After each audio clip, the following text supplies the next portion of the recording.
Thursday, April 30th, 2020, about 2.5 years ago, I was diagnosed with stage 3 lung cancer and given a chance of survival at about 25%. At that time, I was headed for a weightlifting goal.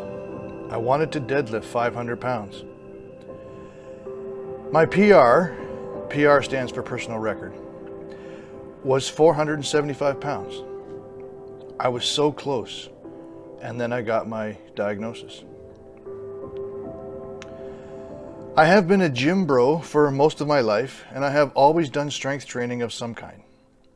I was an idiot in the beginning and just did what I learned from other gym bros that I came across over the years. I also pride myself at being able to watch and study the pros and get a pretty good idea of how to do things without any real instruction.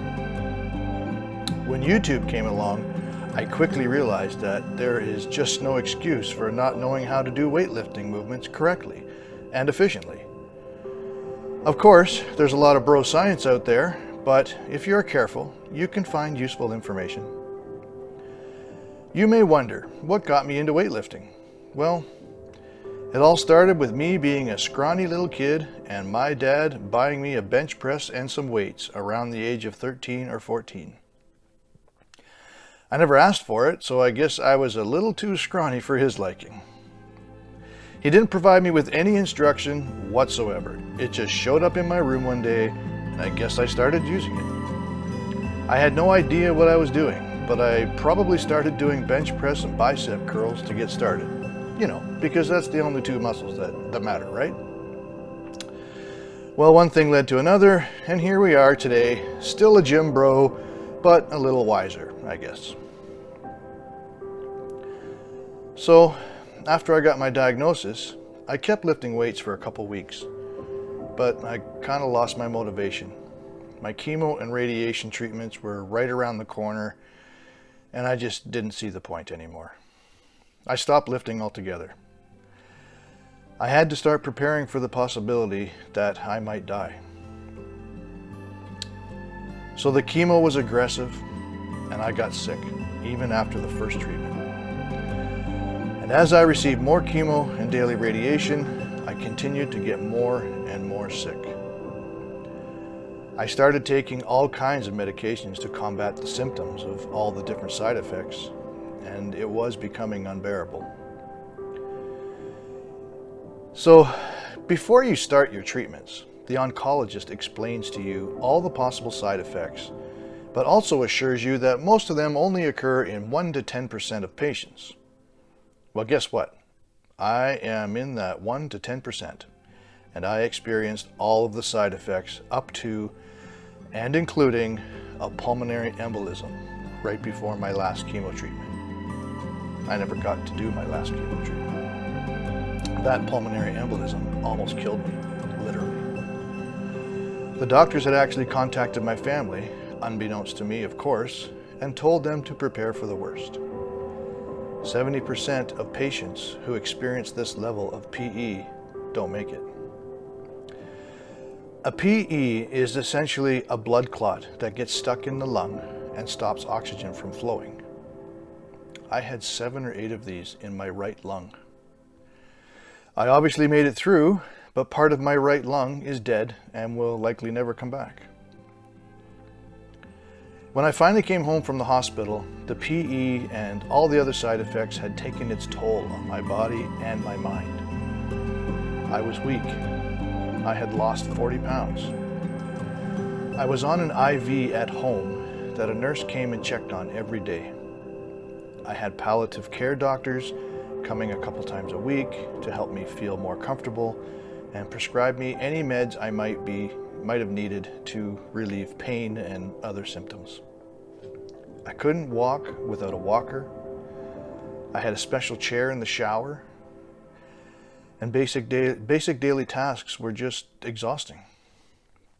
I was really a shell of my former self.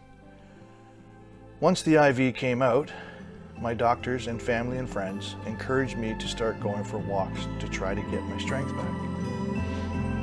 I knew they were right, but I was still very unwell physically and mentally. And it took a lot of coaching to get me to try. So eventually I did try.